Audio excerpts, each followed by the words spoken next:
اب حواس میں کی رنگینیوں اور نقش و نگار کی طرف اشارہ کرتے ہیں تو کہتے ہیں میں نے یہ کہا، میں نے وہ کیا، دیکھو یہ چاند ہے، یہ ستارے ہیں، یہ چاند اور ستارے وہ ہیں جن کی طرف میں اشارہ کر رہا ہوں۔ اس طرز میں حواس اپنی ذاتی حرکت کو قریب یہ بعید دیکھتے اور اس کا تذکرہ کرتے ہیں۔ یہ محض کائنات کی حواس کا انداز نظر ہے۔ یہ وہی حواس ہے جو فرد کے اندر میں بن جاتے ہیں اور اشارہ قریب و بعید کے ذریعے اپنی تکرار کرتے ہیں۔ اللہ تعالیٰ نے قرآن پاک میں ارشاد فرمایا، کیا نہیں پہنچا انسان پر ایک زمانے میں جو تھا شے بغیر تکرار کیا ہوا۔ کبھی انسان ایسا وقت یعنی حواس تھا جس میں تکرار نہیں تھی، پھر ایسا وقت یعنی حواس ہوا جس میں تکرار ہے۔ یہاں صرف دو ایجنسیاں زیر بحث ہیں، ایک حواس نمبر 2، ایک حواس نمبر 2 حواس کی تکرار۔ یہ دونوں ایجنسیاں ایک یونٹ ہیں۔ اس مطلب کی وضاحت اللہ تعالیٰ نے قرآن پاک میں سورہ آل عمران آیت 27 میں فرمائی ہے۔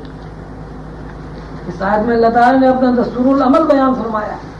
اللہ رات کو داخل کرتا ہے دن میں اور دن کو داخل کرتا ہے رات میں، تو زندگی کو موت سے نکالتا ہے اور موت کو زندگی سے نکالتا ہے۔ رات حواس کی ایک نوع ہے اور دن حواس کی دوسری نوع۔ رات کی حواس کی نوع میں مکانی اور زمانی فاصلے مردہ ہو جاتے ہیں، لیکن دن کی حواس کی نوع میں یہی فاصلے زندہ ہو جاتے ہیں۔ اگر ہم اس بات کو وضاحت سے بیان کرنا چاہیں تو یوں کہیں گے کہ زندگی اور موت، رات اور دن، شعور اور لاشعور کی الٹ پلٹ ہو رہی ہے۔ رات کے حواس دن میں داخل ہو جاتے ہیں اور دن کے حواس رات میں داخل ہو جاتے ہیں۔ حواس ایک ہے، ایک حواس پر اسپیس اور ٹائم کی پابندی غالب ہے، دوسرے حواس پر ٹائم اسپیس کی پابندی نہیں ہے۔ ہم جب زندگی کا تذکرہ کرتے ہیں تو پیدائش سے لے کے موت تک روزانہ یہ مشاہدہ کرتے ہیں کہ روزانہ دن اور روزانہ رات ہوتی ہے، روزانہ ایک ہی ڈیوٹی انجام دیتے ہیں، ہر روز ایک کھانے کو نیا کھانا کہتے ہیں، جبکہ یہ بات سامنے کی ہے کہ روزانہ جس گاڑی میں دفتر جاتے ہیں وہی گاڑیوں برسوں ہمیں لے جاتی ہے۔ اس کے باوجود ہر دن کو نیا دن اور ہر دن کے عمل کو نیا عمل قرار دیتے ہیں۔ یہ محض حواس کی کمزوری ہے۔ دراصل حواس وہی ہیں، ان میں تکرار ہو رہی ہے۔ حواس ایک ہے لیکن حواس میں تکرار دو طرح ہوتی ہے۔ وہی حواس دن میں کام کرتے ہیں تو دن کہتے ہیں، اور یہ حواس جب رات میں کام کرتے ہیں تو ہم اسے رات کہتے ہیں۔ فرق اتنا ہے کہ رات کے حواس کی نوع میں مکانی زمانی فاصلے مردہ ہو جاتے ہیں اور دن کی حواس کی نوع میں زمانی مکانی فاصلے زندہ ہو جاتے ہیں۔ اللہ تعالیٰ فرماتے ہیں وہی ہے جو زندگی کو موت سے نکالتا ہے اور موت کو زندگی سے نکالتا ہے۔ آج کا پیدا ہونے والا بچہ جب 60 سال کا بوڑھا ہوتا ہے تو زندگی کے ہر لمحے پر موت وارد ہوتی ہے اور ہر لمحے پر زندگی وارد ہوتی ہے۔ اگر بچپن پر موت وارد نہ ہو جوانی زیر بحث نہیں آئے گی۔ 1 سال کا بچہ 2 سال کا اس لیے ہو جاتا ہے کہ جب 1 سال پر موت وارد ہو جاتی ہے تو نتیجے میں دوسرا سال پیدا ہوتا ہے۔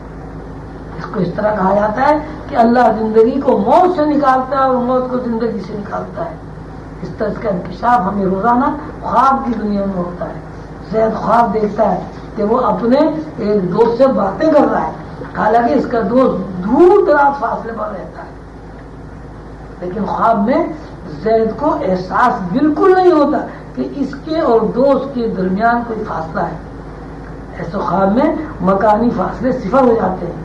اسی طرح زید گھڑی دیکھ کر رات کے 1 بجے سوتا ہے، خواب میں ایک ملک سے دوسرے ملک تک ہفتوں کا دور دراز سفر طے کرتا ہے، راستے میں اور منزل پر قیام بھی کرتا ہے، ایک طویل مدت گزارنے کے بعد گھر واپس آتا ہے، آنکھ کھلتے ہی گھڑی دیکھتا ہے، اب بھی 1 ہی بجا ہے۔ اس قسم کے خواب میں زمانی فاصلے صفر ہو جاتے ہیں۔ کوئی آدمی ایسا نہیں ہے جس کی زندگی میں 1 2 یا زیادہ خواب ایسے نظر نہ آئے ہوں جس میں زمانی مکانی فاصلے صفر ہو گیا ہو، لیکن کوئی آدمی خواب کے علاوہ بیداری میں سفر کرنا چاہے اور دوست سے بات کرنا چاہے، منزل پر قیام کرنا چاہے تو زمانی مکانی فاصلے صفر نہیں ہوں گے۔ مطلب یہ ہے کہ ایک انسان کے اندر 2 حواس کام کر رہے ہیں، ایک حواس کا نام بیداری ہے، دوسرے حواس کا نام خواب ہے۔ خواب کے حواس کو اللہ تعالیٰ نے اپنے الفاظ میں لیل کہا ہے اور دن کے حواس کو نہار